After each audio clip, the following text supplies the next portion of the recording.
2 thumbs pressing straight into your skull from the inside. That's descent. At 20,000 feet. You yawn. Nothing happens. You swallow hard. Still nothing. You pinch your nose, blow gently, and pop, like a window just cracked open in your head. Now picture a different ride. 60 floors, straight up, in 10 seconds. That elevator is moving faster than the plane you just imagined ever climbed. Nothing. No ache, no pop, no warning, same ears, same body. So why does one wreck you and the other does absolutely nothing? Working out why is most of what we do on the smart side. It lives in a tube most people can't even name. The Eustachian tube, the spaghetti-thin flap that controls ear pressure. About as wide as a strand of spaghetti, running from your throat up into your middle ear. One job, pressure control. Your middle ear is a sealed pocket of air, and that pocket has to match whatever's happening outside it. When it falls behind, your eardrum bows inward like plastic wrap pulled too tight. That bowing is the pain you're feeling. So here's the real question.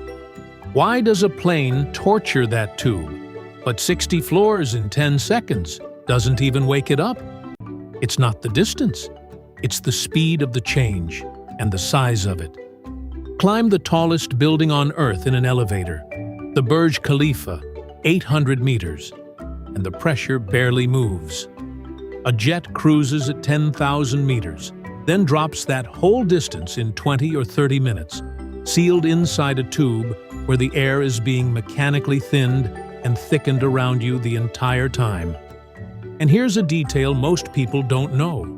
Planes never even fly at outside pressure. That would tear the fuselage apart mid-flight. Airlines pressurize the cabin to feel like sitting at 2,400 meters, roughly a Colorado ski resort. So even inside that sealed metal tube, your ears still ride out a swing like climbing a small mountain. Twice. Every single flight, whether you notice or not. If moments like this, ordinary things hiding a whole hidden machine, get you, hit like right now, it actually helps this reach more people. Here's the part that explains the pop itself, the part that comes back to the Eustachian tube, the spaghetti-thin flap that controls ear pressure. Going up, outside pressure drops. Air trapped in your middle ear expands and just leaks out through the tube on its own. Quiet, painless, automatic. Going down is where it breaks. Outside pressure rises and pushes inward. Now your middle ear needs new air forced in, and that means the tube has to actively open against the squeeze. Gravity isn't helping you here. Think of it less like a straw and more like a one-way flap. And on descent, that flap can just stay shut. That's why the pain always hits on the way down, never on the way up. Pilots know it. Flight attendants know it. That's exactly why the candy comes out before landing, not before takeoff. Sucking on something makes you swallow. And swallowing is one of the only moves that reliably yanks that stubborn tube open. Babies suffer through this worse than anyone. Their Eustachian tubes sit almost flat instead of angled, so gravity and swallowing barely help at all. Which is the real reason a baby screams on descent, while the adult next to them just feels a dull ache. Back to the elevator.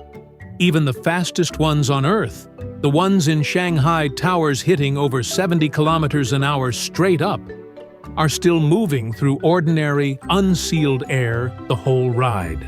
No cabin seal, no artificial compression.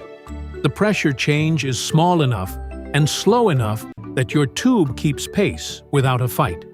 You swallow once or twice without noticing, and a problem you never knew existed just quietly resolves itself. Divers know this exact same tube by a different name: equalizing. Skip it on the way down, and the pain arrives faster and harder than anything a plane can do to you, because water pressure builds far quicker than air ever does. 10 meters underwater already equals the pressure change of an entire flight. Which brings us back to you.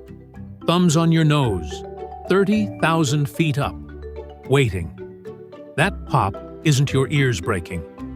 It's a flap of tissue finally winning a fight it's been quietly losing for the last few minutes. The exact same fight your body wins silently, instantly, every single time you ride an elevator, without you ever once knowing it happened. So next time you're descending and reaching for gum, that's not a habit.